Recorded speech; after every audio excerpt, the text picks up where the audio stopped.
Honda Cars Philippines invited members of media on a road trip to Baguio and back on board the latest Civic.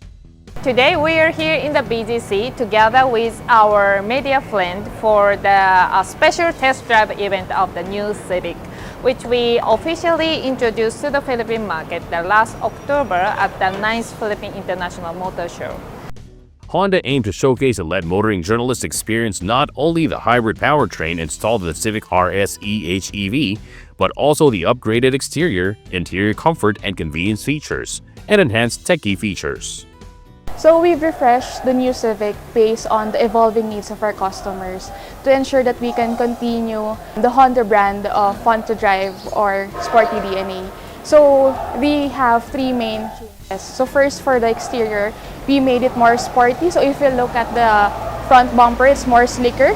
And then we also have updated features like the parking sensors for the front and the back. So we have integrated the latest Honda technology. We've integrated the latest Honda Connect. With this, we have enhanced features like the data swipe, and then we also have updated the remote control where customers can control the horns and the lights of the car. We also integrated the Google services for a more seamless voice command. So lastly, we have the hybrid technology. Because of this, we have a more efficient Civic without compromising the fun to drive and sporty DNA that the Civic is really known for.